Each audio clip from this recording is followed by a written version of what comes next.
So what's up everyone, कैसे हैं आप सब लोग? I hope you are absolutely well. तो आज आपका चैप्टर नंबर 4 एग्जाम्पशन, उसके एसएम के सारे क्वेश्चन यहाँ डिस्कस करते हैं। तो आप एक काम कीजिए, आपका एसएम ओपन कर लीजिए, सारे क्वेश्चन को वन बाय वन डिस्कस करते हैं। तो चलिए स्टार्ट करते हैं। तो ये बढ़ते हैं आपके एसएम की क्वेश्चन नंबर फर्स्ट की तरफ, आपके एग्जाम्पशन चैप्टर के पढ़ते हैं उसको। उसमें क्या लिखा है? Examine whether the following independent intra state services are exempt from GST. Legal services provided by BMC Partner Delhi, a partnership firm of advocate to Vastukar Enterprises Delhi, providing architect services with a preceding financial year aggregate turnover as a 21 lakhs. अब देखिए ना, legal services का जब भी case होता है ना, तो उस केस में क्या होता है, अगर B2B अगर ये सर्विसेज दी जाती है तो जो एंटिटी होती है ना, वो आरसीएम में टैक्स जमा कराती है और ऑब्वियसली उस पर जीएसटी लगता है। अभी रजिस्टर्ड है ना, जो B2B है ना, वो रजिस्टर्ड कब होनी चाहिए? लास्ट ईयर में रजिस्टर्ड होनी चाहिए, तो ही क्या होगा, आपका आरसीएम लगता है और वो टैक्सेबल होती है, आपकी जो भी ये सर्विस है टैक्सेबल होती है।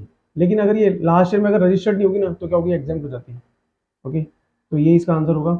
अगर B2C दी जाती है तो एग्जाम्प्ट हो जाती है आपकी। ठीक है, तो ये आपका फर्स्ट हो जाएगा।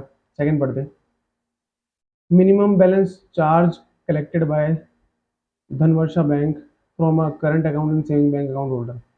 मतलब मिनिमम बैलेंस चार्ज किया जा रहा है। देखिए, बैंक वगैरह के केस में क्या होता है, आपने पढ़ा हुआ इंटरेस्ट ऑन वो लोन डिपॉजिट था ना, उसके केस में क्या होता है, उस पर जो भी रिलेटेड सर्विस होती है इंटरेस्ट लोन और डिपॉजिट से रिलेटेड, वो क्या होती है, सारी की सारी एग्जाम्प्ट होती है, उस पर कोई जीएसटी चार्ज नहीं होता। लेकिन उसके अलावा जो आ जाती है, जैसे कोई प्रोसेसिंग फीस हो गई, डॉक्यूमेंटेशन फीस हो गई, आपका मिनिमम बैलेंस चार्ज, ये सारे के सारे क्या होता है, इसके ऊपर जीएसटी लगता है। आपका क्रेडिट कार्ड की जो सर्विसेज होती है, ठीक है, उसके ऊपर जो, सॉरी, क्रेडिट कार्ड की जो उसके ऊपर इंटरेस्ट लगता है, उसके ऊपर क्या होगा, जीएसटी लगता है। ठीक है, वो एग्जाम नहीं है। लेकिन आपके जो इंटरेस्ट लोन और डिपॉजिट ये वाली ना तीनों, ये क्या होती है, इन पे जीएसटी नहीं लगता, ये एग्जाम्प्ट है। तो इसमें बोल देंगे हाँ। इसका आंसर क्या होगा कि ये एग्जाम्प्ट नहीं, ये पूछ रहा था ना एग्जाम्प्ट नहीं, तो ये एग्जाम्प्ट नहीं है। ठीक है, और ये भी एग्जाम्प्ट नहीं है, दोनों एग्जाम्प्ट नहीं है। ठीक है, आंसर चेक कर दें।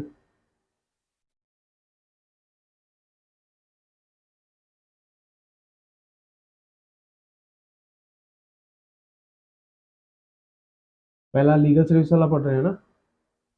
देखिए क्या लिखा है। Services provided by partnership firm of advocate individual as an advocate other than senior advocate by way of a legal services to a business entity with aggregate turnover up to such amount in the preceding financial year as makes it eligible for exemption from registration are exempt from GST। मतलब जो last year में registered नहीं है वो क्या होगी, exempt होगी। अब वो बोल रहा है कि लास्ट ईयर में क्या है, वो एग्रीगेट करा उसका टर्नओवर, जिससे वो क्या हो गई, रजिस्टर्ड हो गई थी एंटिटी। ठीक है, तो उस पर क्या होगा, उसकी जो सर्विस है वो एग्जाम नहीं है फ्रॉम जीएसटी से, उस पर जीएसटी लग जाएगा। सेकंड वाले की तरफ पढ़ते हैं, जिसमें वो कुछ फीस चार्ज कर रहा था ना। तो मैंने आपको बताया था डिपॉजिट लोन और एडवांस, इन तीन केस में क्या होता है, ये एग्जाम्प्ट होते हैं। बट इनके अलावा जो भी हो गया आपका, service charges, documentation, broking charges, ठीक है, एडमिनिस्ट्रेशन, ये वाले सारे के सारे क्या हो गए, लाइबल टू जीएसटी हो गए। तो इस केस में क्या हो जाएगा, आपका जो मिनिमम बैलेंस चार्जेस है ना, वो भी लाइबल टू जीएसटी हो जाएगा। ठीक है, बढ़ते हैं नेक्स्ट क्वेश्चन की तरफ। तो ये बढ़ते हैं आपके क्वेश्चन नंबर सेकंड की तरफ। क्या लिखा है उसमें? Shiva medical centre, a multi-specialist hospital, is a registered supplier in Mumbai. It hires senior doctor and consultant independently without entering into any employee agreement with them. These doctor and consultant provide consultancy to inpatient patients who are admitted to the hospital for treatment without there being any contact with such patient. In return, they are paid the consultancy charges by Shiva Medical Center। मतलब एक hospital है Shiva medical centre, वो क्या करता है, doctors वगैरह और consultant वगैरह को हायर करता है। ठीक है, एम्प्लॉयर एज ए एम्प्लॉयर नहीं रहता वो। ठीक है, एज ए एम्प्लॉयर एम्प्लॉई का कोई रिलेशनशिप नहीं होता वहाँ पे, एज ए इंडिपेंडेंटली उनको हायर करता है। ठीक है, और जो भी उनका बनता है उनके अगेंस्ट उनको क्या करता है, पेमेंट करता है। However, the money actually charged by Shiva Medical Center from the inpatient is higher than the consultancy charges paid to the higher doctor and consultant. The difference amount retained by the hospital, that is retention money, includes charges for providing ancillary services like nursing care, infrastructure facility, paramedical care, emergency services, checking of temperature, weight, blood pressure अगर। ठीक है, वो क्या करता है, पैसा patients वगैरह से लेता है, फिर उनमें से क्या करता है, आपके जो डॉक्टर वगैरह, इन कंसल्टेंट, इन सबको पेमेंट कर देता है। जो भी बच जाता है उनका खुद का पेमेंट होता है। ये ऐसा का ऐसा सारा जो प्रोसीजर कौन फॉलो करते हैं, हॉस्पिटल वगैरह फॉलो करते हैं। The department took a stand that senior doctor and consultant are providing services to Shiva Medical Center and not to the patient. Hence, their services are not the healthcare services and must be subject to GST. तो ये department बोल रहा है कि जो doctor वगैरह है ना वो किसको सर्विसेज प्रोवाइड कर रहे हैं, ये शिवा मेडिकल सेंटर को सर्विसेज प्रोवाइड कर रही है, पेशेंट को सर्विसेज प्रोवाइड नहीं कर रहे हैं। और वो बोल रहे हैं उसके ऊपर जीएसटी लगना चाहिए। Further GST is applicable on the retention money kept by the Shiva medical centre. और ये जो शिवा मेडिकल सेंटर है, जो हॉस्पिटल है, उसने जो पैसा बीच का जो रह गया, मतलब जो पब्लिक से लिया और जो डॉक्टर वगैरह को दिया, जो बच गया उसका सेव हो गया बीच में, उस पर क्या जीएसटी लगना चाहिए। You are required to examine whether the stand taken by the department is correct. तो देखिए गलत है ना, ये ऐसा नहीं होता। हेल्थ केयर सर्विसेज की जितनी भी हेल्थ केयर वाली जितनी भी सर्विसेज है ना, वो सारी की सारी क्या होती है, एग्जाम्प्ट होती है। उसमें ऐसा कुछ नहीं है कि भाई आपका रिटेंशन मनी पे लगा दो, ऐसा कुछ नहीं है। तो नेसेसिटी वाली चीज़ें, तो आपको क्या ध्यान रखना है कि हेल्थ केयर सर्विसेज वाली जितनी भी है वो सारी की सारी नेसेसिटी वाली चीज़ें वो एग्जाम्प्ट हो जाएगी। और उसमें कोई जैसे आपकी प्लास्टिक सर्जरी हो गई, ट्रांसप्लांट वगैरह हो गया, जो कि ना आपकी दिखावे के लिए, जो ज़रूरत नहीं है आपकी, उस पर क्या जीएसटी लगता है। और ये खाने पीने की बात है तो इन पेशेंट वाले को क्या होता है उस केस में, उसके लिए एग्जाम्प्ट होती है, लेकिन जो इन पेशेंट नहीं है उसके लिए क्या हो जाता है, वो टैक्सेबल हो जाती है।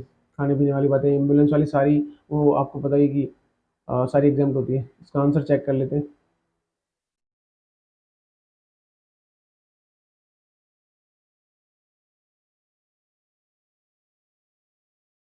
देखिए क्या बोल रही है, know the stand taken by department is not correct. गलत है, मतलब डिपार्टमेंट अपन ने जो बोला था अभी।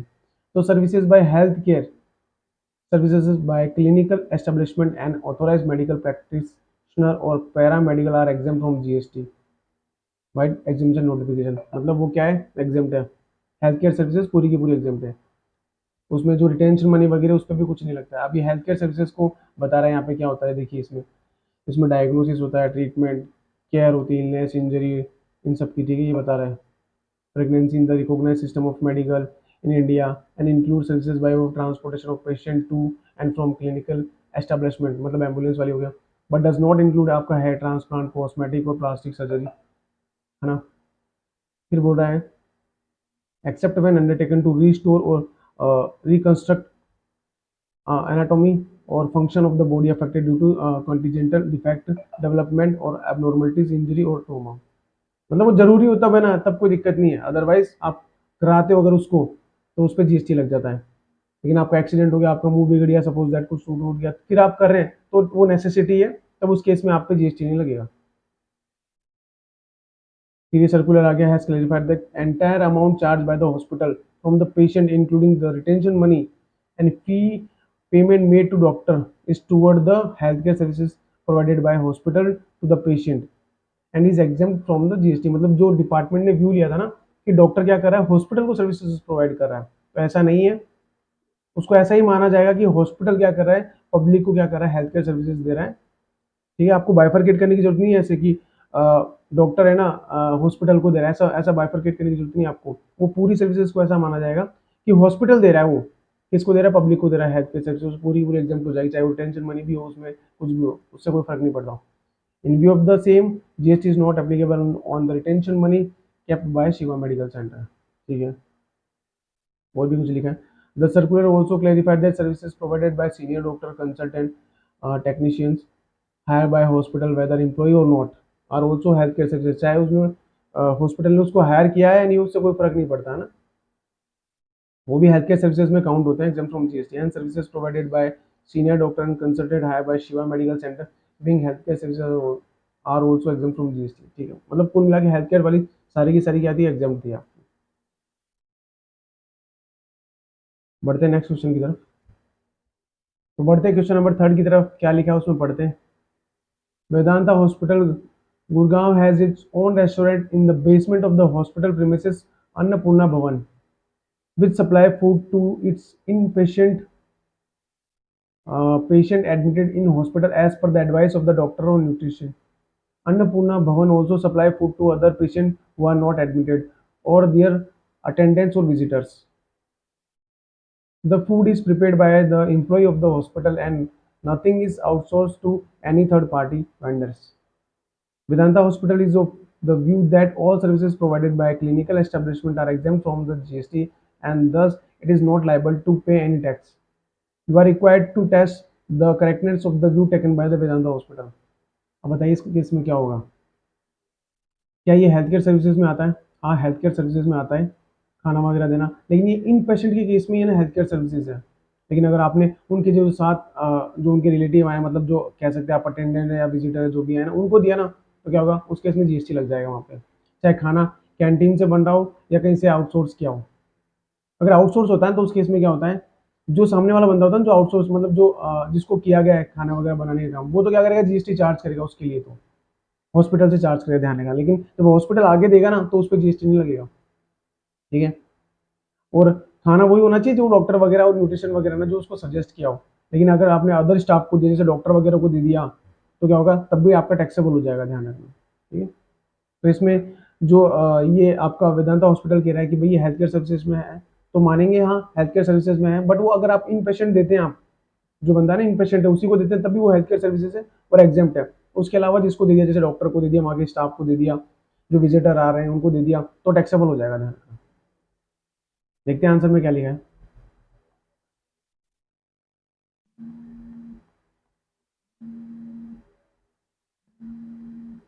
देखिए क्या है, services by way of health care services by a clinical establishment and authorise medical practitioner. और वही कह रहा है, मतलब जो भी हेल्थ केयर सर्विसेज थी ना आपकी, क्या थी वो, एग्जामिशन नोटिफिकेशन ये था उसका, और क्या कहा था उसको कि भाई वो पूरी की पूरी एग्जाम्प्ट है, they are not separately taxable. ठीक है, एग्जाम फ्रॉम जीएसटी। लेकिन however other supply of food by hospital to patient जो कि एडमिटेड नहीं है और देयर अटेंडेंस और विजिटर आर टैक्सेबल, मतलब विजिटर्स को क्या कर दिया, टैक्सेबल कर दिया। In view of the same, GST is not applicable on the food supplied by Annapurna Bhavan to inpatient as advised by doctor on nutrition. While other supply of a food by मतलब जो कि admitted नहीं उनको दिया तो taxable हो गया। ठीक है, तो बढ़ते हैं नेक्स्ट क्वेश्चन की तरफ। तो क्वेश्चन नंबर 4 की तरफ आ गए, आइए पढ़ते हैं उसको। Indian Institute of Management IIM Indore organized a placement drive for the student studying in the campus. Many multinational companies registered for the placement program and paid the registration fee of 1 lakhs. IIM Indore is the view that such consideration received from multinational companies for participating in the placement program is exempt from GST. Explain whether the view taken by the IIM Indore is correct. मतलब IM बोलना चाहता है कि जो भी उसने पैसा लिया है ना कंपनी से, वो सारा का सारा एग्जाम है, क्योंकि एज अ एजुकेशनल इंस्टीट्यूट उसने क्या किया, सर्विस प्रोवाइड की किसको, कंपनीज को। तो इस केस में क्या होता है, देखिए जो भी एजुकेशनल इंस्टीट्यूट होता है ना,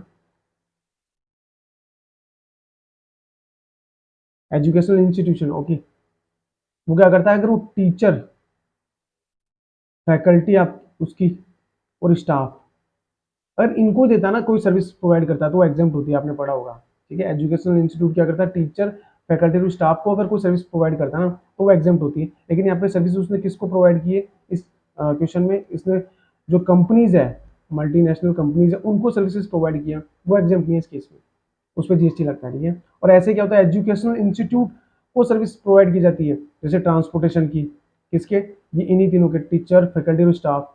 फिर केटरिंग वगैरह की, जिसमें मिड डे मील वगैरह वो सब शामिल होता है, और आपका ये सिक्योरिटी सर्विसेज प्रोवाइड की जाती है। ठीक है, तो वो एग्जाम्प्ट होती है।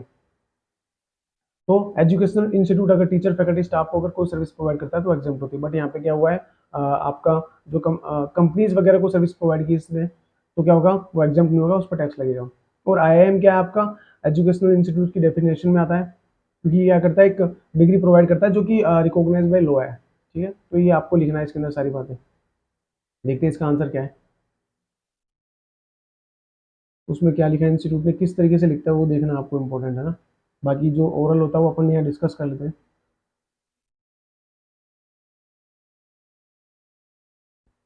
अच्छा, देखिए, Indian institute of management act 2017 empower IIMs to grant degree, diploma and other academic distinction or titles,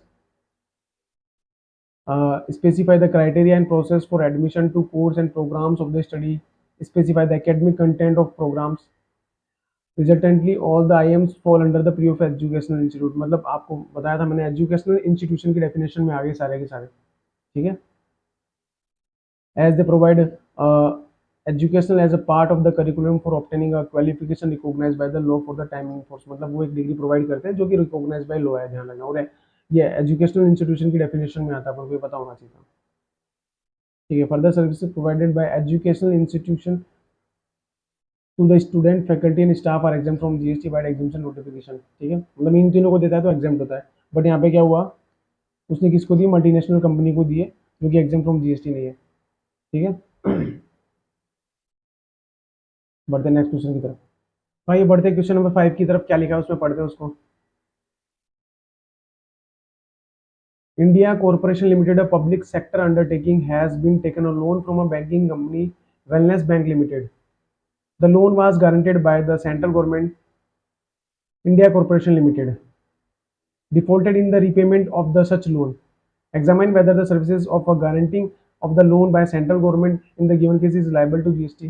देखिए ये इंडिया कॉर्पोरेशन लिमिटेड था ना, ये एक पीएसयू क्या है, कंपनी है की है। इसने क्या किया है, लोन लिया किसी बैंकिंग कंपनी से और गारंटी किसने दी, सेंट्रल गवर्नमेंट ने दी है। तो जो गारंटी की सर्विसेज प्रोवाइड की किसने, सेंट्रल गवर्नमेंट ने अपनी पीएसयू को, क्या वो लाइबल टू जीएसटी है कि नहीं, इसमें ये पूछा है।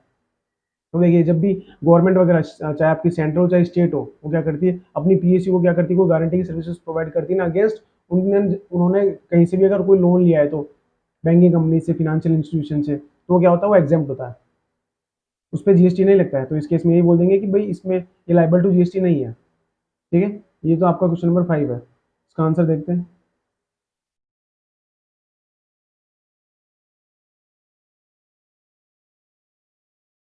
देखिए ये लिखा, services supply by central government, state government और union territory to their undertaking और PSUs by way of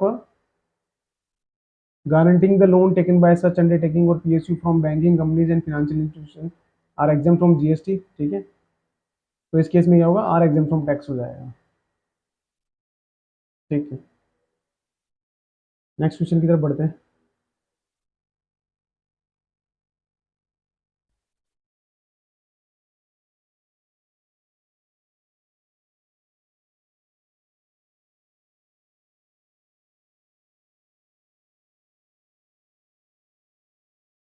question number 6।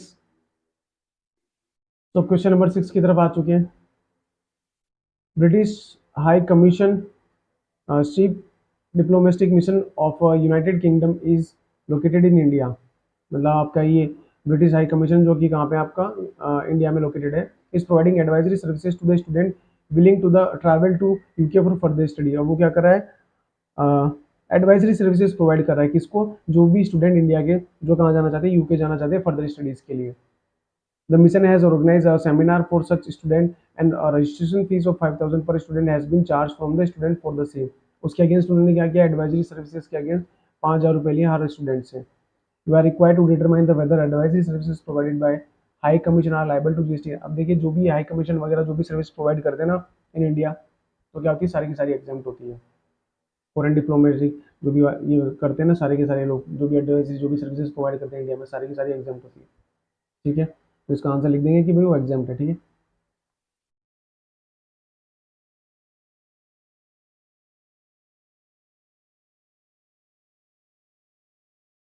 services by a foreign diplomatic mission located in India are exempt from GST.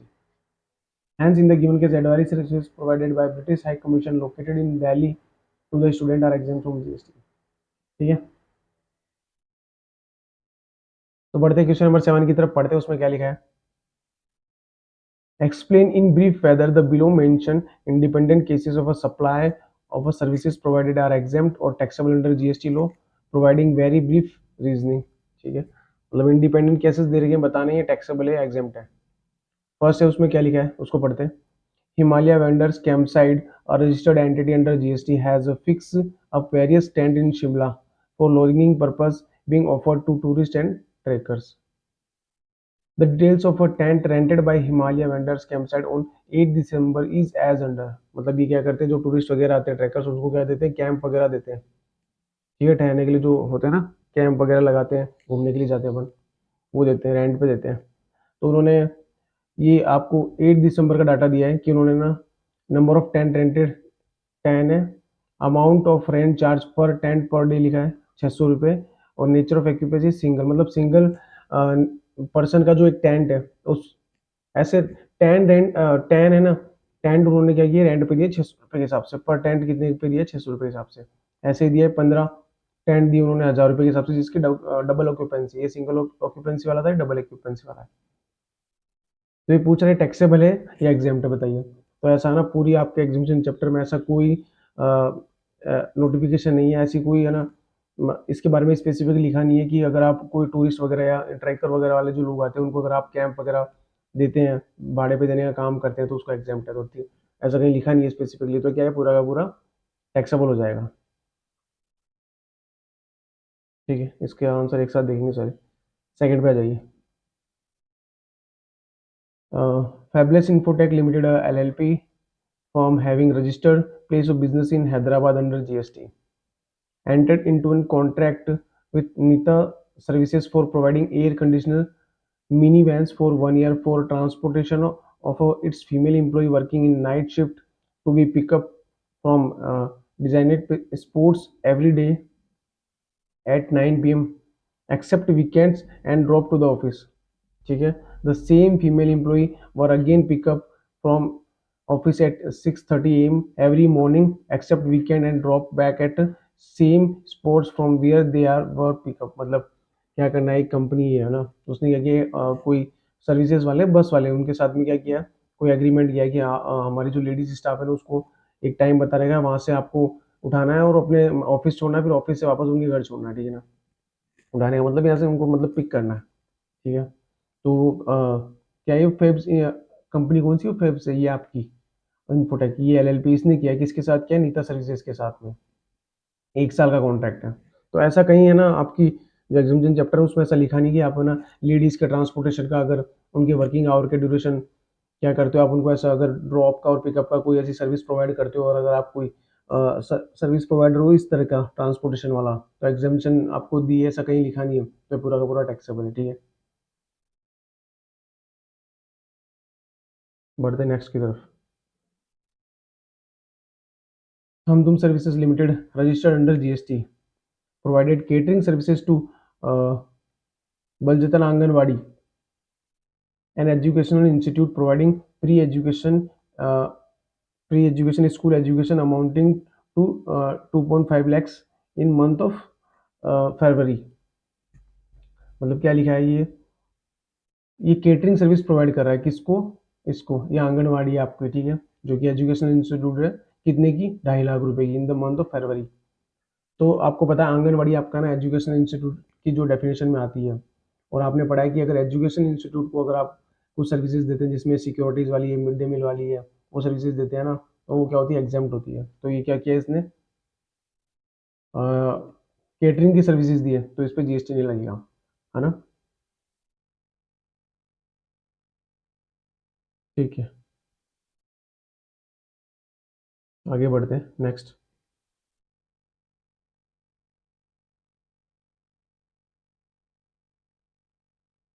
50 women from different cities pursuing diploma in management course participated in the leadership program designed specifically for women for a duration of 9 months by IIM Bangalore. A certificate as to their participation was awarded to each one of them after the completion of the program।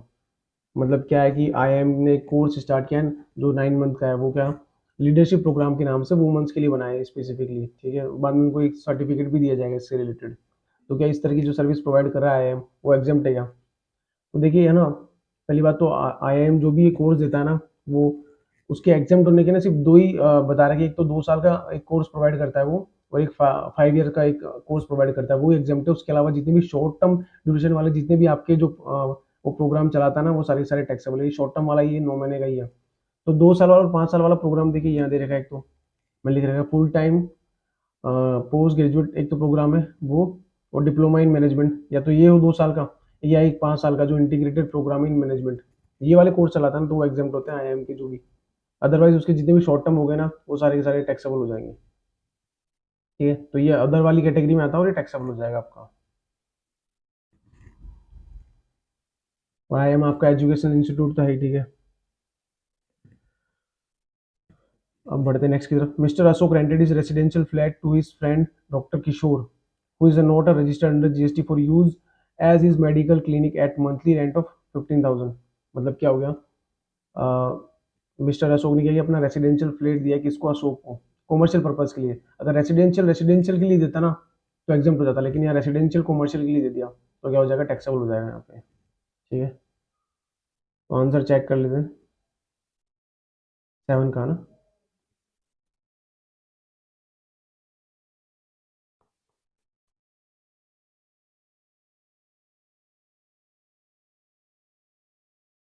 यही है।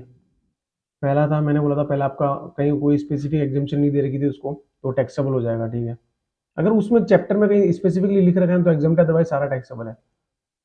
अब देखिए वही passenger को transportation करने वाला जो Nita services provide कर रहा था, ठीक है, वो पार्टनरशिप थी ना वो एलएलपी, उसका उसके एम्प्लॉइज को पिक करना था और छोड़ना था और उससे रिलेटेड, तो वो भी टैक्सेबल हो गई आपकी। फिर आपको बताया था मैंने केटरिंग सर्विस जो प्रोवाइड करते हो आप स्कूल में, ठीक है, उसके लिए जो भी पैसा दिया जाता है उस पर जीएसटी नहीं लगता, तो वो एग्जाम कर दिया यहाँ पे। फिर आपका बताया आईएम जो शॉर्ट टर्म ड्यूरेशन वाला जो चला रहा है वो भी टैक्सेबल है। फिर ये रेसिडेंशियल जो प्रॉपर्टी थी आपने कमर्शियल पर्पज के लिए दी थी वो भी टैक्सेबल होगी। ठीक है, तो ये आपका 7 क्वेश्चन था पूरा का पूरा। बढ़ते हैं नेक्स्ट क्वेश्चन की तरफ। तो आइए बढ़ते हैं आपके क्वेश्चन नंबर 8 की तरफ, क्या लिखा है उसमें पढ़ते हैं। Determine whether the GST is payable in respect of each of the following independent services provided bye a registered person. ठीक है, इंडिपेंडेंट केसेस बता रखिए, कुछ बताना है, वही आपको टैक्सेबल है एग्जाम्प्ट है। ठीक है, तो लिखा पहले fees of ₹10,000 charge from office staff for in house personality development course conducted by Mungeri Lal college providing education as a part of curriculum for obtaining a qualification recognised by Indian law. मतलब ये Mungeri Lal college है, वो क्या कर रहा है, अपने staff को कोई इन house personality development course provide करा है और उसके रिस्पेक्ट में वो 10,000 रुपये चार्ज कर रहा है। तो ये क्या ही टैक्सेबल है या नहीं, बताइए। तो देखिए आपने पढ़ा होगा कि जो भी एजुकेशनल इंस्टीट्यूट होते हैं, ठीक है, जिसमें कॉलेज भी कवर होता है, वो अगर अपने ऑफिस स्टाफ और स्टूडेंट को अगर कोई सर्विसेज प्रोवाइड करता है ना किसी भी तरह की, तो क्या होती है, वो उस पर कोई जीएसटी नहीं लगता, वो एग्जाम्प्ट होती है ना। तो इस केस में क्या हो जाएगा, जो 10,000 रुपये चार्ज किया ना उसके ऊपर क्या होगा, आपका जीएसटी नहीं लगेगा। ठीक है, ठीक है, तो यहाँ मैं लिख देता हूँ साइड में, ये एग्जाम्प्ट है। सेकंड पढ़ते हैं। बस fees of ₹2,500 per month collected from a student by a Rosemary College providing education as a part of curriculum for obtaining a qualification recognized by Indian law। अब यहाँ पे ट्रांसपोर्टेशन की सर्विस प्रोवाइड कर रहा है कौन, कॉलेज प्रोवाइड कर रहा है, किसको, स्टूडेंट को। तो वही हो गया स्टूडेंट फैकल्टी स्टाफ को जो भी सर्विस प्रोवाइड की एजुकेशन इंस्टीट्यूट ने, तो क्या हो जाएगा, उस पर जीएसटी नहीं लगेगा। तो ये बस फीस जो भी जो चार्ज करी ना इस वाली पे कोई जीएसटी नहीं लगेगा। ठीक है, नो जीएसटी और एग्जाम्प्ट है। ठीक है, Housekeeping services provided by Messrs Cleanwell to Him Versa Montessori School, a play school for cleaning its playground and classroom for 25,000।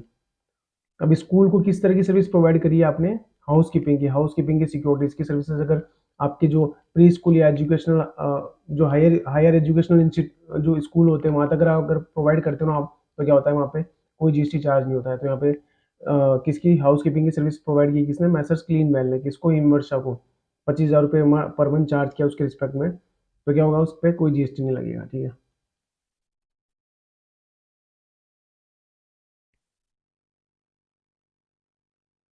अब Infolink supplied tracing alphabets and online educational journal to student of UKG class of Sydney Montessori school for 2,000 rupees. अब educational, ये online educational journal की service provide करना भी है ना, क्या होता है, एक सर्विस होती है और ये एग्जाम्प्ट होता है कहाँ तक एग्जाम्प्ट होता है, अगर ये कॉलेज वगैरह में दिया जाता है, तो कॉलेज वगैरह में दिया जा रहा है ना, तो ये एग्जाम्प्ट है। मगर आपने क्या किया, प्री स्कूल और ये जो हायर आपकी जो क्वालिफिकेशन होती है, मतलब हायर सेकेंडरी जहाँ तक की स्कूल होती है, वहां पर अगर आपने इस तरह की सर्विस प्रोवाइड की ना तो वो टैक्सेबल हो जाएगी। यहाँ पे ध्यान रखना, कॉलेज वगैरह में दिए ना आपने तो एग्जाम्प्ट है, बट अगर आपने स्कूल जो आपकी 11th 12th तक होती है वहां तक अगर दे दी ना आपने, तो क्या हो जाएगा, ये टैक्सेबल हो जाएगा। तो इस केस में क्या होगा, 2,000 रुपये जीएसटी लग जाएगा आपका। ठीक है, क्योंकि बच्चे वगैरह के लिए ऑनलाइन एजुकेशन जनरल पढ़ना, वो किताबें पढ़ ले वही बहुत बड़ी बात है उनकी। ठीक है, कॉलेज में तो फिर भी चलता है। तो आंसर चेक कर लेते हैं।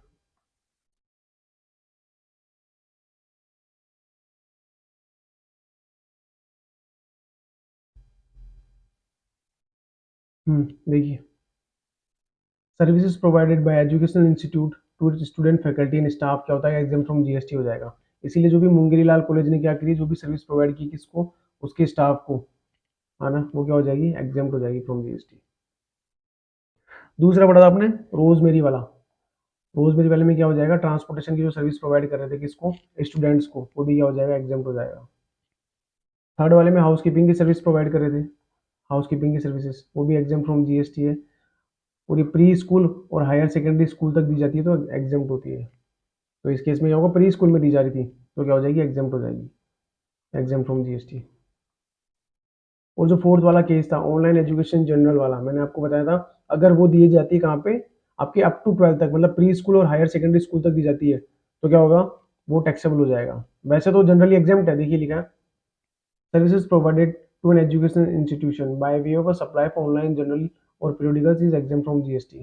But like, however, such exemption is not available to an educational institute providing service by way of pre school और education up to higher school, मतलब उनको ये एग्जामेशन नहीं मिलेगा जो हायर स्कूल तक चलाते हैं, ठीक है। तो इस केस में वो टैक्सेबल हो जाएगा, ठीक है। बढ़ते नेक्स्ट की तरफ, तो आइए बढ़ते क्वेश्चन नंबर 9 की तरफ। क्या लिखा है उसमें, पढ़ते हैं। सर्वे सुगम चैरिटेबल ट्रस्ट और trust registered under section 12 of the Income Tax Act 1961 provides the following information relating to supply of its services for the month of August. अगस्त में उसने बहुत सारी सर्विसेज दी, उसके बारे में बता रही है। Renting of a residential dwelling for use as a residence to mister Soham an unregistered person, ठीक है। तो उसने क्या किया, रेसिडेंशियल कोई ड्विलिंग थी उसके रेसिडेंस पर्पज के लिए दिए तो क्या हो जाएगी, एग्जाम्प्ट हो जाएगी। अगर ये कॉमर्शियल के लिए देता हो तो टैक्सेबल हो जाती है, ठीक है। तो ये क्या हो जाएगी आपकी, एग्जाम्प्ट हो जाएगी। अब इसने रूम दिया है, देखिए डिवोटीज को, ठीक है। फिर ये दो होल्स है उसके, ये दोनों होल्स है, ये शॉप्स हो गई इसकी, ठीक है। तो इसके बारे में मैं आपको बता देता हूँ। अगर ट्रस्ट है ना, क्या करता है, रूम देता है, देखिए रूम देता है, होल देता है, ठीक है, किराए पे, और आपकी शॉप्स देता है। तो कहाँ तक एग्जाम्प्ट है, ये तो 999 तक एग्जाम्प्ट है, ये यहाँ तक एग्जाम्प्ट है, और ये यहाँ तक एग्जाम्प्ट है। ये तो पर मंथ होगा शॉप, ये पर डे होगा, और ये भी पर डे होगा आपका। रूम पर डे दिया आपने 999 में, ठीक है, तो क्या हो जाएगा, वो एग्जाम्प्ट हो जाएगा। आपने होल दिया है, ठीक है, 4 टाइम्स 9 में कितने, मतलब 9,999 में आपने दिया है होल, तो क्या हो जाएगा, वो एग्जाम्प्ट हो जाएगा। अगर आपने शॉप्स दी है 9,999 में, तो क्या हो जाएगी, वहां तक का जो किराया है ना, अगर वहां तक अगर आप किराया कलेक्ट करते हो तो क्या हो जाएगा, उस पर कोई जीएसटी चार्ज नहीं होगा। तो रूम का देखिए यहाँ पे लिखा है 750 रुपीज चार्ज किए तो एग्जाम्प्ट हो गया। यहाँ पे 15,000 रुपये चार्ज किए दोनों, देखिए ये भी होले ये भी होले आपका, ठीक है। तो उस केस में क्या हो जाएगा, ये 15,000 वाला तो टैक्सेबल हो जाएगा, ये कितना हो जाएगा, इसका 7,500 है, तो ये एग्जाम्प्ट हो जाएगा। और ये शॉप्स है, पर मंथ देखिए 9,500, ये भी एग्जाम्प्ट हो जाएगी आपकी। बट ये जो है ना आपकी, इसकी 12,000 रुपये, ये क्या हो जाएगा आपका, टैक्सेबल हो जाएगा। तो दो केसेस में टैक्सेबल हो जाएगा आपका, ये और ये टैक्सेबल हो जाएगा पूरा, ठीक है। ये कल्याण मंडपम में भी वही है आपका, होली है। पूछा है compute the GST liability of a Sarvar Sugam charitable trust for the month of August assuming that above amounts are exclusive of GST and rate of GST 18% दे रखी है आपको। The room and kalyan mandapam halls open space shops owned by the trust are located within the precincts of the religious place meant for general public owned by the trust, ठीक है, कोई बात नहीं। आपको लाइबिलिटी निकालनी है तो ये एग्जाम्प्ट है, मैंने आपको बताया दो जगह टैक्स है, टैक्सेबल है आपकी, उसके ऊपर आप लगा देना, आपकी लाइबिलिटी निकाल देना रेट लगा के। आंसर चेक कर लेते हैं,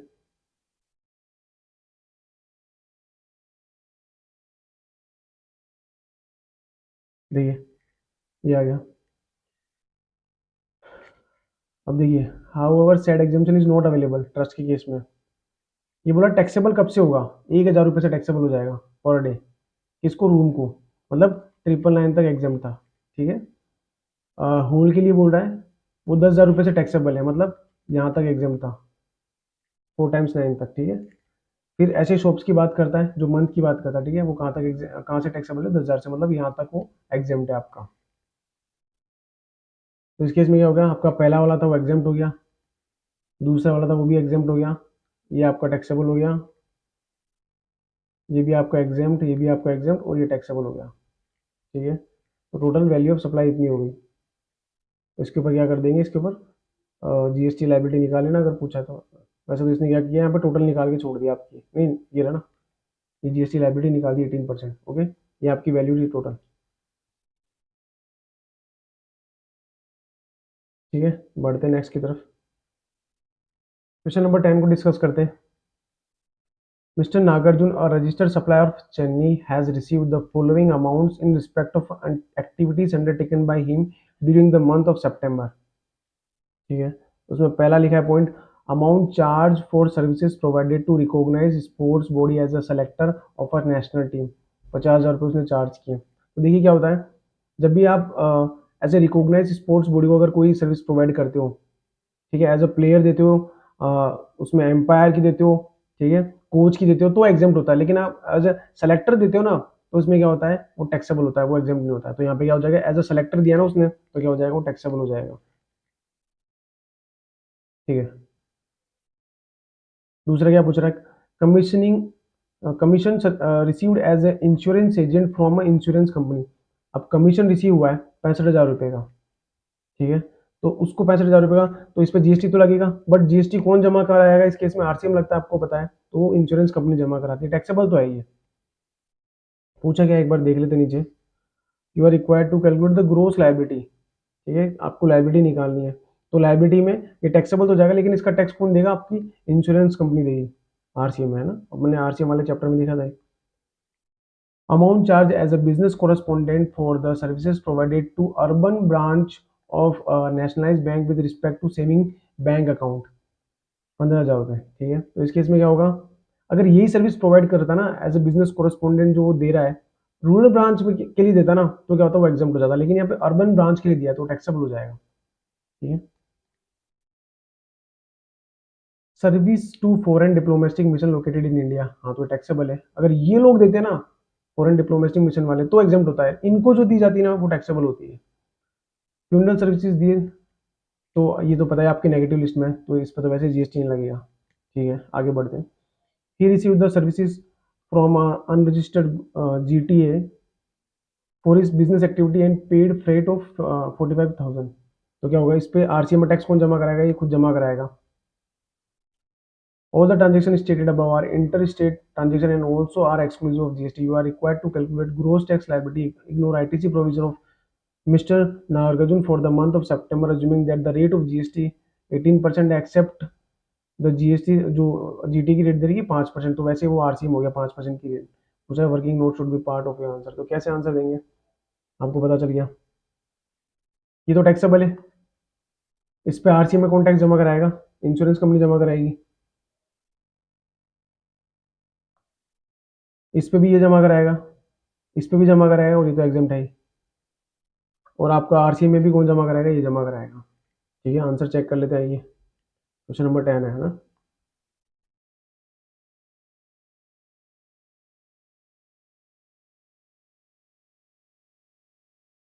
नोट्स भी बनाने उसमें लिखा था ना, तो देखिए क्या लिखा है, ये वैल्यू उसका है जीएसटी, है ना। तो पहले वाले में क्या हो गया, amount charge for services provided recognise sports body as a selector of a national team, है ना। देखिए इस पे कौन जमा करा रहा है, खुद ही जमा करा रहा है। इसका नोट 1 देखते हैं, नोट 1 में क्या लिखा है। मैंने आपको बताया था, प्लेयर होता अगर वो, कोच होता, देखिए प्लेयर होता, रेफरी होता, एम्पायर, कोच होता ना, या टीम मैनेजर होता, तो वो एग्जाम्प्ट हो जाता, बट वो क्या सेलेक्टर है यहाँ पे। दूसरे वाले में कमीशन कमीशन की सर्विस पे कौन जमा कराएगा, वो आरसीएम वाला केस लग गया, इंश्योरेंस कंपनी जमा कराएगी, तो यहाँ पे उसकी लाइबिलिटी नहीं बनी। फिर यहाँ पे बिजनेस कोरेस्पोंडेंट उसने अर्बन ब्रांच के लिए दी थी ना, तो उस पर जमा करा देगा। फॉरेन डिप्लो जो फॉरेन डिप्लोमेटिक मिशन वाले थे, उस पर भी जमा कराएगा। फ्यूनरल वाला तो आपका जीएसटी के है ही, लगेगी नहीं, उसकी नेगेटिव लिस्ट में है ना।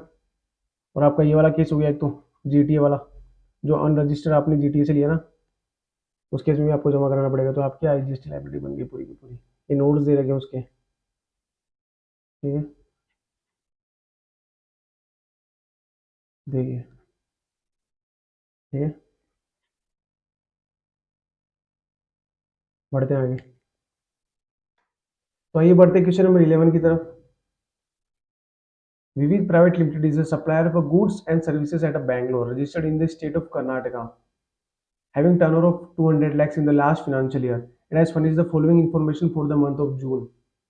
ठीक है, services provided by way of a labor contract for a repairing a single residential unit otherwise than as a part of a residential complex. Amount दे रहेगा 13 lakhs एक्सक्लूसिव ऑफ जीएसटी है। मतलब ये बंदा क्या करता है, लेबर सप्लाई करता है किसके लिए, सिंगल रेसिडेंशियल यूनिट के लिए, ठीक है। और किस काम के लिए, रिपेयरिंग के लिए। देखिए जब भी सिंगल रेसिडेंशियल यूनिट के रिपेयर के लिए अगर आप क्या करते हो, लेबर सप्लाई करते हो ना, तो वो टैक्सेबल होता है।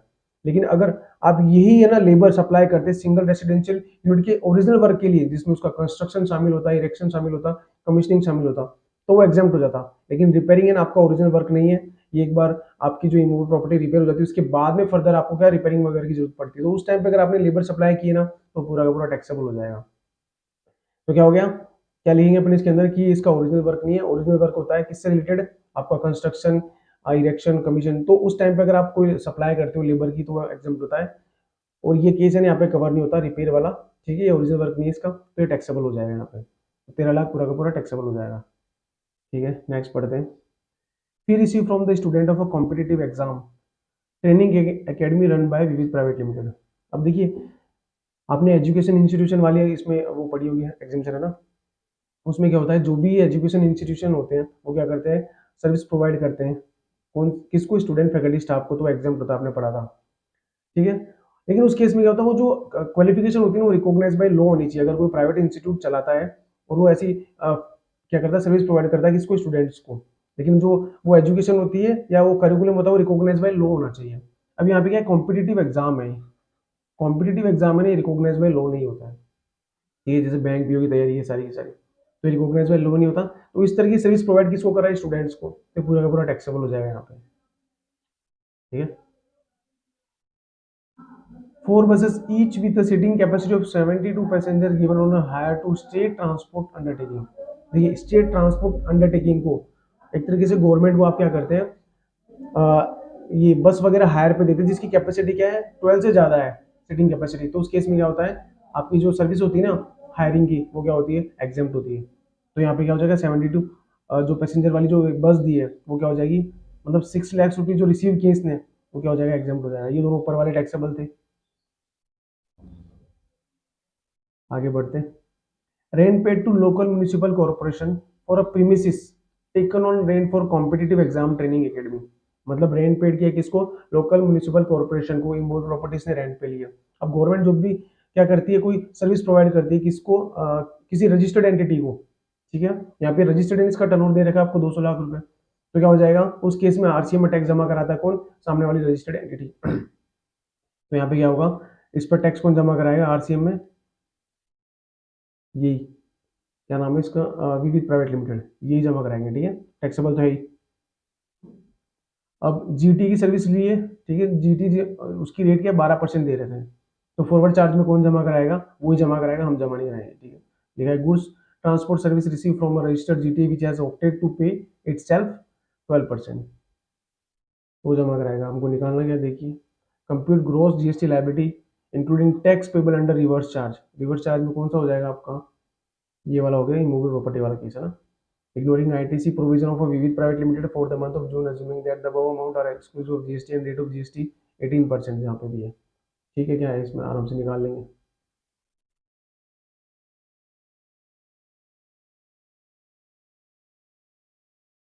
वही है,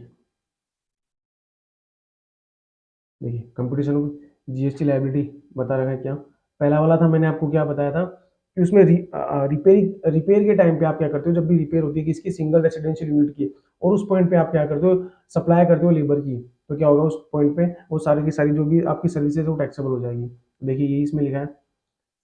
पहले तो लिखा है कि एग्जाम कब होती है, services by way of a pure labour contract of a construction, erection, commissioning और installation of original work pertaining to a single residential unit otherwise than as a part of a residential complex are exempt।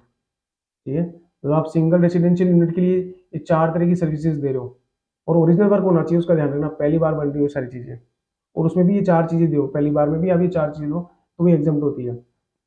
अब यहाँ पे क्या हुआ, labour contract for the repairing are this taxable. इसमें शामिल नहीं है लेबर में, ध्यान रखना, है ना, ये रिपेयरिंग शामिल नहीं है इनमें। हाँ, नेक्स्ट आपका fee receive from the student of a competitive, मैंने आपको बताया था ये आपका टैक्सेबल हो जाएगा। अब इसका देखिए क्या लिखा है, fee receive from the student of a competitive exam training academy taxable as it not as education institution since competitive exam training does not lead to grant of a recognised qualification. ठीक है, वो recognised qualification नहीं है, क्योंकि उसमें तो वही education institution आते हैं जो रिकॉग्नाइज्ड क्वालिफिकेशन प्रोवाइड करते हैं। अब यहाँ पे बताया आपको, मोर देन 12 पैसेंजर वाले अगर कोई बसेस आप हायर करते हो स्टेट ट्रांसपोर्ट अंडरटेकिंग को, तो वो क्या होता है, एग्जाम्प्ट हो जाता है, वो एग्जाम्प्ट कर दिया। देखिए अब ये म्यूनिसिपल कॉर्पोरेशन वाला था जहाँ आरसीएम लग रहा था, हमको टैक्स जमा कराना पड़ेगा। ये जीटीए वाला था जिसमें किसको जमा कराना है, उस बंदे को जमा कराना, तो हमारी लाइबिलिटी नहीं है। ठीक है, बढ़ते नेक्स्ट क्वेश्चन की तरफ। तो आइए बढ़ते क्वेश्चन नंबर 12 की तरफ, क्या लिखा है उसमें पढ़ते हैं। Chanakya academy is registered in register in the state of Uttar Pradesh, the academy run the following education institution. देखिए चाणक्य अकेडमी क्या करती है, चार तरह के एजुकेशन इंस्टीट्यूशन चलाती है। पहला तो उसका कोई प्राइवेट कॉलेज है, इंजीनियरिंग कॉलेज, जो कि ऐसी डिग्री प्रोवाइड करता है जो कि रिकॉग्नाइज बाय लॉ है। ठीक है, फिर दूसरा क्या करता है, एक प्री स्कूल चलाता है लिटिल मिलियम के नाम से। तीसरा क्या करता है, कोई प्राइवेट कोचिंग चलाता है जो आईबीपीएस की तैयारी करा रहा है। और चौथे में क्या करता है, एक स्कूल चलाता है हायर सेकेंडरी स्कूल। तो चार एजुकेशन इंस्टीट्यूशन कौन चला रहा है, आपका चाणक्य अकेडमी चला रहा है। ठीक है, अब ये जो थर्ड वाला है ना, ये प्राइवेट कोचिंग, ये आपके एजुकेशन इंस्टीट्यूशन की डेफिनेशन में नहीं है, क्योंकि ये ऐसी एजुकेशन प्रोवाइड करा है जो कि रिकॉग्नाइज बाय लॉ नहीं है। ठीक है, तो ये तीन तो आपके एजुकेशन इंस्टीट्यूशन की डेफिनेशन में आएंगे, एक नहीं आएगा। तो ये एक जो प्राइवेट कोचिंग वाला है, ये जो भी सर्विस प्रोवाइड करेगा ना, पूरी की पूरी टैक्सेबल हो जाएगी। लेकिन ये तीन जो करेंगे ना, जो स्टूडेंट फैकल्टी स्टाफ को, ठीक है, तो पूरी की पूरी एग्जाम हो जाएगी अगर ये तीन ये लोग कुछ भी करते हैं ना। ठीक है, आगे बढ़ते हैं, क्या लिखा है। The Academy provides the following detail relating to expenses incurred by the various institution run by during the April to September। April to सितंबर का आपको डाटा दे रखा है। अब यहाँ पे देखिए लिखा, KIT लिख दिया, लिटल मिलेनियम लिख दिया, ब्राइट माइंड्स लिख दिया और स्प्रिंग बोर्ड लिख दिया यहाँ पे। तो ये तीन तो क्या हो गया, एजुकेशन इंस्टीट्यूट हो गए आपके, और ये नहीं है आपका, ध्यान रखना, है ना। ठीक है, अब देखिए क्या लिखा है, printing services for the printing the question paper. इन लोगों ने क्या, ये कोई प्रिंटिंग की सर्विस ली है, किसके लिए, क्वेश्चन पेपर प्रिंट करवाने के लिए। Paper and content are provided by the institution. ठीक है, अब देखिए आपने पढ़ा हो ना, कुछ सर्विसेज अगर आप एजुकेशन इंस्टीट्यूशन को देते हैं तो वो भी एग्जाम्प्ट होती है। उसकी एक लिस्ट मैं आपको दिखा देता हूँ। देखिए, services provided to education institution by way of transport of student faculty staff की कोई करते हैं, ऐसी सर्विसेज किसको प्रोवाइड करें आप, एजुकेशन इंस्टीट्यूशन को, कैटरिंग वगैरह की, सिक्योरिटी क्लीनिंग हाउसकीपिंग वगैरह की।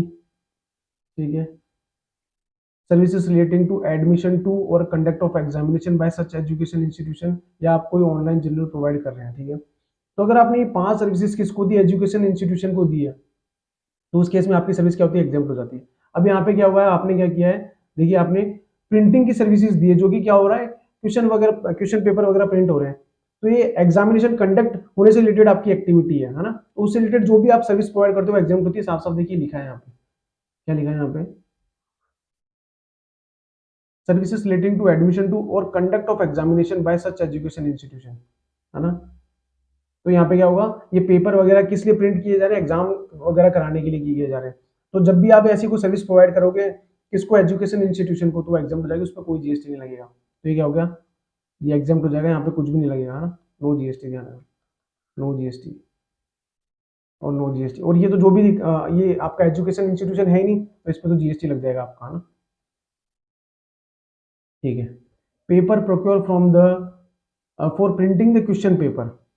देखिए पेपर प्रोक्योर किया, अभी पेपर है ना, ध्यान रखना, अभी वहां पे जो एग्जाम्प्ट हुआ है ना, वो क्या हुआ है, देखिए उसको ढंग से पढ़िए। उसमें लिखा सर्विस दिया आपको, वो एग्जाम्प्ट हुई है कंडक्ट ऑफ एग्जामिनेशन के लिए। लेकिन यहाँ पे आपने क्या किया, गुड्स परचेज किया, गुड्स परचेज किया किस लिए, आपको प्रिंट वगैरह करवाना पेपर, इसलिए। तो ये तो एग्जाम्प्ट नहीं है उसके अंदर, आप उसको प्रिंटिंग करवाओगे, उसकी सर्विस एग्जाम्प्ट है, तो इस पर तो पूरा जीएसटी लग जाएगा।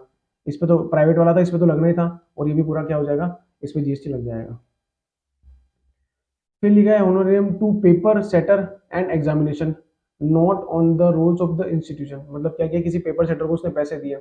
अब ये भी क्या हो गया, रिलेटेड टू आपका कंडक्ट ऑफ एग्जामिनेशन वाली सर्विसेज हो गई, उस पर भी जीएसटी नहीं लगेगा। Rent for the exam centre taken on rent like school for conducting exam, अब साफ साफ लिख दीजिए कंडक्ट करवाना क्या आपको एग्जाम, तो उससे रिलेटेड कोई भी आपको सर्विसेज मिलती है, मतलब एजुकेशन इंस्टीट्यूशन को आप देते हैं, तो क्या होता है, वो एग्जाम्प्ट होती है, तो ये क्या हो जाएगा, इस पर कोई जीएसटी नहीं लगेगा। और प्राइवेट कोचिंग इंस्टीट्यूट वाला है, उसको तो क्या होता है, पूरा का पूरा टैक्सेबल होता है, तो ये टैक्सेबल हो जाएगा, इस पर लग जाएगा। Subscription for online education general, अब आपने पढ़ा था ना, ये जो ऑनलाइन एजुकेशन जनरल होता है ना, अगर ये आपकी प्री स्कूल वगैरह में दिया जाता है या हायर सेकेंडरी स्कूल तक दिया जाता है तो टैक्सेबल होता है, लेकिन कॉलेज वगैरह में दिया जाता है तो क्या होता है, वो एग्जाम्प्ट होता है। तो ये कॉलेज है, यहाँ पे तो नहीं लगेगा, यहाँ पे लग जाएगा, यहाँ पे भी लग जाएगा, और ये प्राइवेट में तो हमेशा लगना ही है, जीएसटी लग जाएगी, ध्यान रखना ना। Hire charges for buses use to transport student and faculty from the residence to the institution and back, अब आपने पढ़ा था ना कि जो भी ट्रांसपोर्टेशन वाली जो सर्विसेज होती है, ठीक है, देखिए इसमें लिखा है ना, transportation of student faculty and staff, लेकिन ये ध्यान रखना कि transportation of student faculty staff है ना, प्री स्कूल और up to higher secondary school तक ये एग्जाम्प्ट होती है, कॉलेज वगैरह के लिए एग्जाम्प्ट नहीं होती है। तो इस केस में क्या होगा, ये जो है ना, इस पे एजुकेशन इंस्टीट्यूशन की इस सर्विसेज पे है ना, इस पे तो जीएसटी लग जाएगा, इस पे नहीं लगेगा, इस पे भी नहीं लगेगा, और इस पे तो ऑलवेज लगना ही है। अब केटरिंग सर्विसेज लिए, देखिए catering services for running a canteen in the camp for student, अब ध्यान रखना, ये जो कैटरिंग वाली सर्विसेज है ये भी क्या, प्री स्कूल और आपकी जो है आपकी वो हायर है ना, हायर स्कूल, वहां तक क्या होती है, एग्जाम्प्ट होती है। अब चाहे वो कैटरिंग की services within the premises दे चाहे बाहर दे, से कोई फर्क नहीं पड़ता। तो इसमें क्या हुआ, ये लिखा कैटरिंग सर्विसेज फॉर कैटी include a sum of 60,000 for a catering at a student event organise in a banquet hall outside the campus, देखिए मैंने बोला था ना, कोई फर्क नहीं पड़ेगा चाहे वो इन कैंपस दे चाहे बाहर दे कहीं पे भी। तो देखिए ये जो कॉलेज है इसके लिए तो पूरा का पूरा टैक्सेबल हो जाएगा, इसके लिए ये क्या प्री स्कूल एग्जाम्प्ट है, इसके लिए एग्जाम्प्ट है, इस पर नहीं लगेगा, मतलब ध्यान रखना ना, नहीं लगेगा, नहीं लगेगा, और यहाँ पे तो ऑलवेज लगना ही है। लेकिन बात करते हैं जब हम सिक्योरिटी और हाउसकीपिंग की बात करेंगे ना, तो ध्यान रखना विद इन द प्रीमिसेस दी जानी चाहिए, तभी एग्जाम्प्ट है, किसके लिए, प्री स्कूल के लिए और आपकी हायर सेकेंडरी के लिए, ध्यान रखना है ना। तो क्या होगा, इसमें बोल रहा है 80,000 है ना, आपने आउटसाइड द कैंपस दिया है तो 80,000 पे लग जाएगा, बाकी पे एग्जाम्प्ट हो जाएगा। तो ये कॉलेज वाला था ना, ये तो वैसे के वैसे ही पूरा टैक्सेबल है। ओके, ये अब ये प्री स्कूल है, ठीक है। अब प्री स्कूल वाला क्या है, इसमें लिखा है किसके लिए दिया, देखिए security and housekeeping services for spring model education, अब स्प्रिंग कौन सा वाला, ये वाला है आपका, इसमें 80,000 पे लग जाएगा आपके, बाकी एग्जाम्प्ट हो जाएगा, ठीक है, इस पे लग जाएगा, ध्यान रखना, इस पे तो ऑलवेज लगना ही है, इस पे नहीं लगेगा, बस ये लिखा है देखिए, आउटसाइड द कैंपस है वो, ठीक है, हो गया। चेक कर लेते हैं आंसर इसका।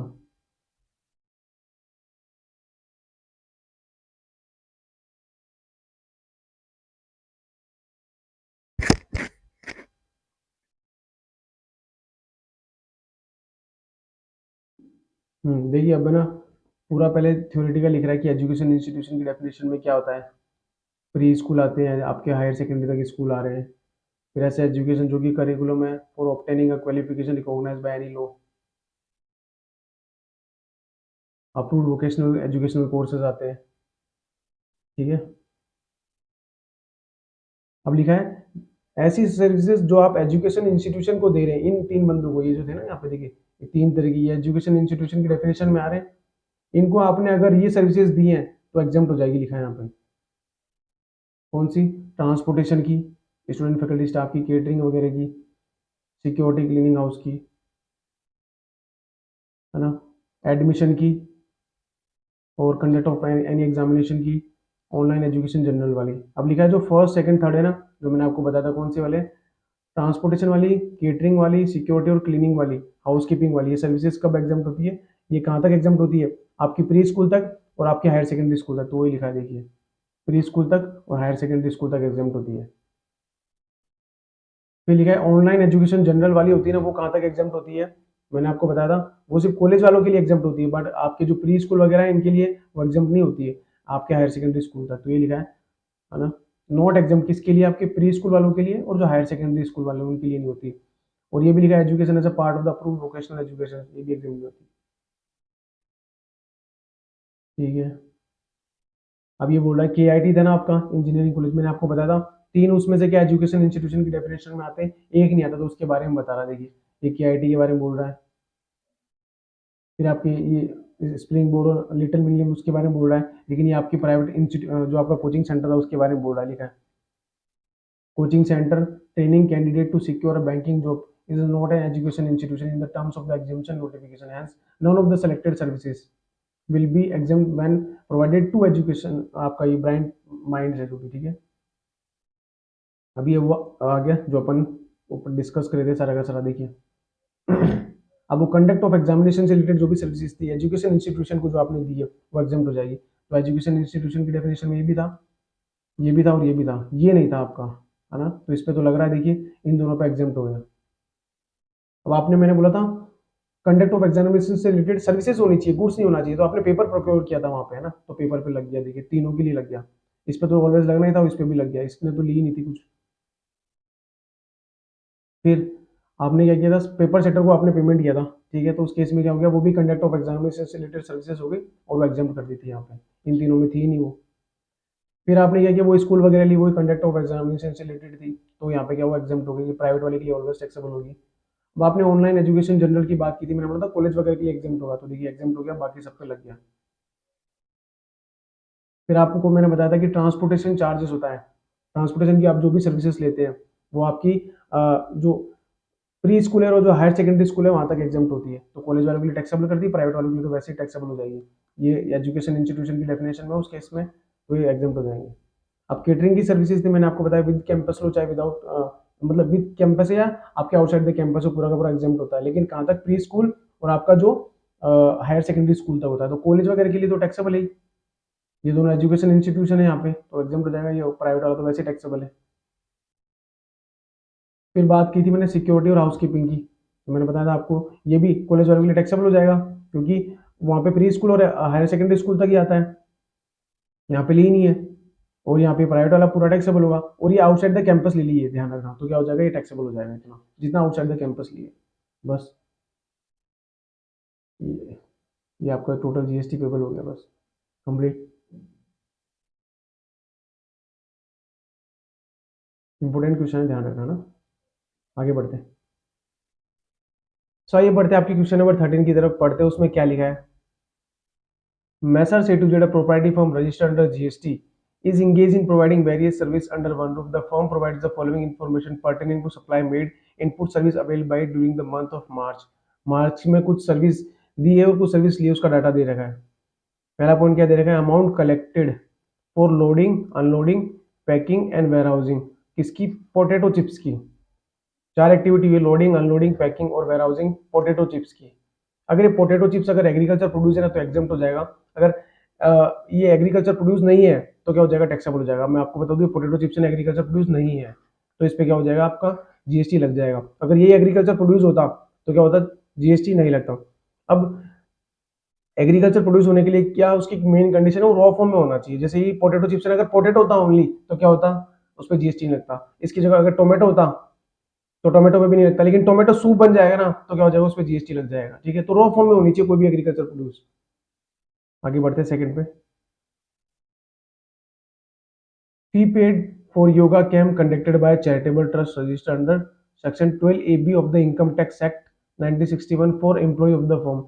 मतलब जो फर्म के एम्प्लॉय है ना उनके लिए क्या उन्होंने क्या कोई योगा करवाया, कैंप लगवाया योगा का, किससे लगवाया, कोई ट्रस्ट है जो 12AB में रजिस्टर्ड है। अब आपने ना चैरिटेबल ट्रस्ट वाली एक्टिविटी पढ़ी होगी, जो ऐसे ट्रस्ट होते हैं जो 12AB में रजिस्टर्ड है और वो क्या करते हैं, एडवांसमेंट ऑफ योगा की कोई एक्टिविटी करते हैं, तो उस पर GST नहीं लगता है। आपने पढ़ा था उसका एक एग्जामिशन में एक दे रखा है स्पेसिफिकली, ना। तो इस केस में क्या होगा, इस पर भी GST नहीं लगेगा, क्योंकि ये कैंप कौन कंडक्ट कर रहा है, कौन लगा रहा है, जो चैरिटेबल ट्रस्ट है वो रजिस्टर्ड अंडर 12AB है, वो वही वाला है जो आपके चैप्टर में दे रखा है ना। तो वो भी जो भी एडवांसमेंट ऑफ योगा से रिलेटेड जो भी एक्टिविटी करता है ना उस पर क्या होता है, GST नहीं लगता, तो इस पर भी नहीं लगेगा। अब interest receive on fix deposit with अपना बैंक बाय द फर्म। अब उसको इंटरेस्ट रिसीव हुआ है, अब आपको पता है इंटरेस्ट लोन एडवांसेस वाली जो भी एक्टिविटी होती है उस पर क्या होता है, GST चार्ज नहीं होता है, तो इस पर भी GST चार्ज नहीं होगा। Professional services provided to foreign diplomatic mission located in India. अगर फॉरेन डिप्लोमेटिक मिशन को देते हैं ना तो क्या वो एग्जाम नहीं होती, लेकिन वो लोग देते हैं ना तो एग्जाम होती है, तो इस पर तो GST लग जाएगा आपका। Recovery agent services provided to ABC finance limited an NBFC located in Delhi. अब रिकवरी एजेंट सर्विसेज वाले में क्या टैक्सेबल तो होती है, लेकिन आरसीएम बेसिस पे जाती है, तो इसका टैक्स कौन जमा कराएगा? सामने वाला बंदा जमा कराएगा, हमारी लायबिलिटी नहीं है। कौन जमा कराएगी? आपकी जो NBFC company located in Delhi, वो जमा कराएगी इसमें, ठीक है, टैक्सेबल तो है। Security services by way of supply of security provided to X Y Z और रजिस्टर्ड पर्सन अंडर जीएसटी। अब इस पे भी सिक्योरिटी सर्विस भी आपके आरसीएम में आती है, सामने वाला बंदा टैक्स जमा कराएगा, इस पे टैक्सेबल तो है, लेकिन आरसीएम बेसिस पे इसका टैक्स जमा होगा, ठीक है। Receipt from running education institution secondary senior secondary school for service provided to its student, including receipt for providing residential dwelling service of 18,20,000 by the institution to the student। मतलब क्या हुआ, 35 लाख रुपए टोटल है ना, उसने रिसिप्ट किए, कोई वो एजुकेशनल इंस्टीट्यूट चला रहा है उसके रिस्पेक्ट में। तो आपको पता है कि जब भी कोई एजुकेशनल इंस्टीट्यूट क्या करता है, स्टूडेंट फैकल्टी स्टाफ को कोई भी सर्विस प्रोवाइड करता है, तो उस पर जीएसटी नहीं लगता है, तो इस 35 लाख पे भी नहीं लगेगा। लेकिन इस 35 लाख में 18,20,000 रुपए ना वो हॉस्टल वगैरह के भी शामिल है, रहने वहने के, तो उस पर भी क्या जीएसटी नहीं लगेगा। Supply value including cost of a fuel for providing for provision of a renting of a motor vehicle for transportation of passenger services to NPS Limited। अब आपने ना वो मोटर व्हीकल वाला केस पढ़ा हुआ आरसीएम में, जिसमें क्या होता है कि हम मोटर व्हीकल हायरिंग पे देते हैं, इंक्लूडिंग कॉस्ट ऑफ फ्यूल वगैरह सब मिला के उसमें। तो क्या होता है, अदर देन बॉडी कॉर्पोरेट होने चाहिए आप, और देते किसको? आप बॉडी कॉर्पोरेट को देते हो, तो आरसीएम पर टैक्स, आरसीएम बेसिस पर टैक्स लग जाता है उस केस में। अब ये देखिए, ये कौन सी फॉर्म है? प्रोप्राइटरी फॉर्म है ना, प्रोप्राइटरी फर्म है, ये अदर देन बॉडी कॉर्पोरेट हो गया, और दे किसको रहे हैं? बॉडी कॉर्पोरेट को, तो ये भी आरसीएम बेसिस पे टैक्स लग जाएगा इसके अंदर, ठीक है, टैक्सेबल तो है ही। Determine the GST liability inclusive of liability for the supply receive also of messrs A to Z for the month of March with necessary explanation for the treatment of each item. Rate दे देखिए 9% accept, जो आपकी वो hiring वाला case था उसमें 5% की rate होनी चाहिए थी, यहाँ बोल रहा है वो भी 5% की रेट है, ठीक है। पूरा सारी इंटरेस्टेड है, आपको बताओ क्या करना है ना। लायबिलिटी निकालनी है आपको, तो कैसे निकालेंगे? इजी एकदम, अपन ने ये तो देख ही लिया। आइए,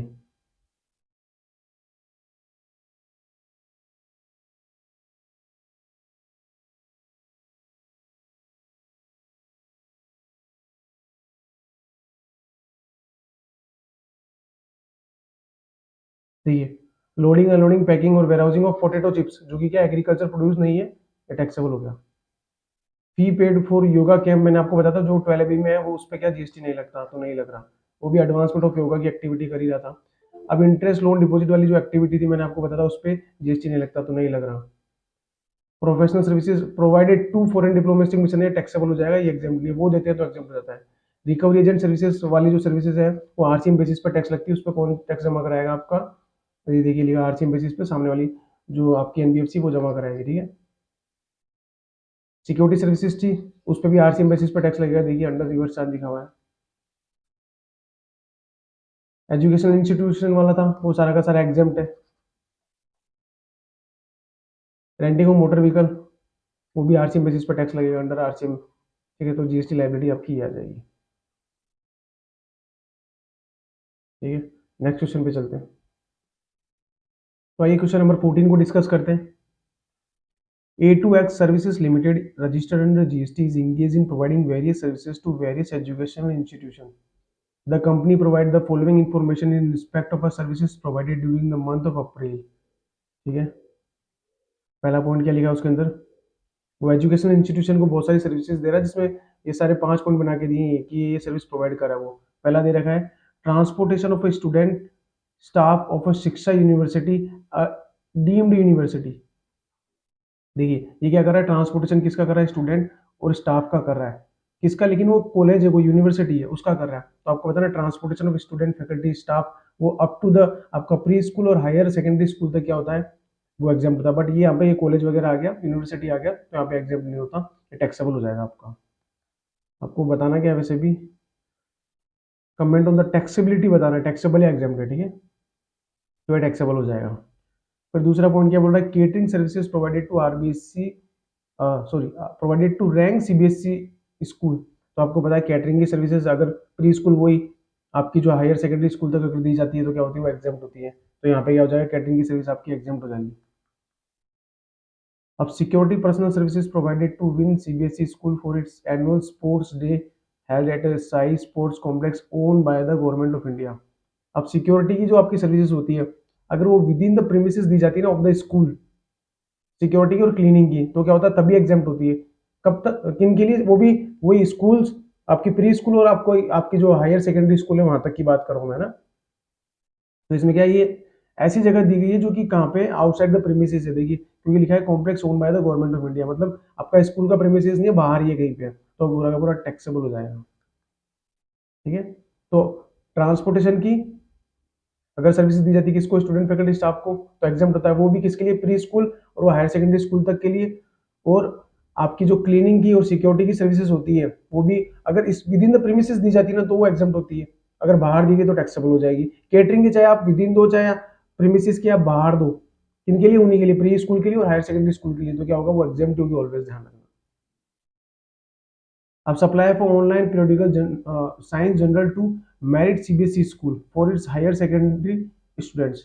तो इस केस में क्या होगा, देखिए ये जो आपके प्री स्कूल और जब आपकी हायर सेकेंडरी स्कूल तक अगर कोई ऑनलाइन जनरल दी जाती है ना तो वहाँ पे टैक्सेबल होती है, क्योंकि वहाँ पे इनका काम नहीं होता है। कॉलेज वगैरह में दी जाती है तो एग्जाम होता, तो ये टैक्सेबल हो जाएगा आपका।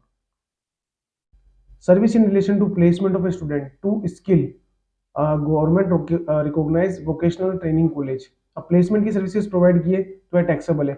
वोकेशनल ट्रेनिंग कॉलेज, वोकेशनल जो कॉलेज होते हैं ना उनके लिए सिर्फ दो तरह की सर्विस है ना आपकी क्या होती है, एग्जाम होती है, एक तो एडमिशन की और एक कंडक्ट ऑफ एग्जामिनेशन की। लेकिन अगर आप क्या करते हो, प्लेसमेंट की सर्विसेज प्रोवाइड करते हो ना तो टैक्सेबल होती है, ध्यान रखना। ठीक है। तो वोकेशनल कॉलेज के लिए मैंने आपको बता दिया दो तरह की आपकी जो सर्विस है वो एग्जाम होगी, एक तो एडमिशन की और कौन सी, एक कंडक्ट ऑफ एग्जामिनेशन की। बट आपने क्या प्लेसमेंट करवाया तो टैक्सेबल हो जाएगा।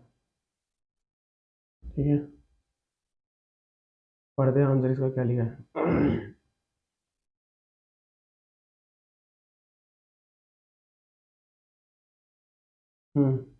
14, transportation of a student and staff of a deemed university, वो टैक्सेबल हो गया क्योंकि वो एग्जाम किसके लिए, आपके प्री स्कूल के लिए और education up to higher secondary school तक के लिए। ठीक है। केटरिंग की सर्विसेज प्रोवाइड किए टू आरबीएसई सीबीएसई स्कूल के लिए, वो एग्जाम हो गया, मैंने आपको बताया था, क्योंकि प्री स्कूल के लिए और हायर सेकेंडरी स्कूल तक के लिए वो एग्जाम है। सिक्योरिटी की सर्विसेज आपकी कहाँ तक, विद इन द प्रीमिस दिए तो एग्जाम है, तो देखिए लिखा है ना, are exempt provided such services as perform in the premises of the such institution। But इसने क्या किया, सिक्योरिटी की सर्विसेज बाहर जाके लिए, देखिए आउटसाइड द कैंपस है तो टैक्सेबल हो जाएगा ना। अब ऑनलाइन जनरल वाली बात थी, वो पहले तो एग्जाम है किसके लिए, कॉलेज के लिए, बाकी इन स्कूल वगैरह के लिए क्या टैक्सेबल है, ये लिखा है are not eligible for exemption, किसके लिए, प्री स्कूल के लिए और हायर सेकेंडरी स्कूल के लिए। अब प्लेसमेंट की बात बोला मैंने, है ना, वो टैक्सेबल कर ही दिया, क्योंकि taxable since only service related to admission और conducting examination are exempt for vocational educational institution, तो वो टैक्सेबल हो गया। तो आपका क्वेश्चन नंबर 14 भी खत्म हो गया, आपके सारे एसएम के क्वेश्चन हो चुके हैं। तो मिलते हैं नेक्स्ट लेक्चर में, till then tata bye bye.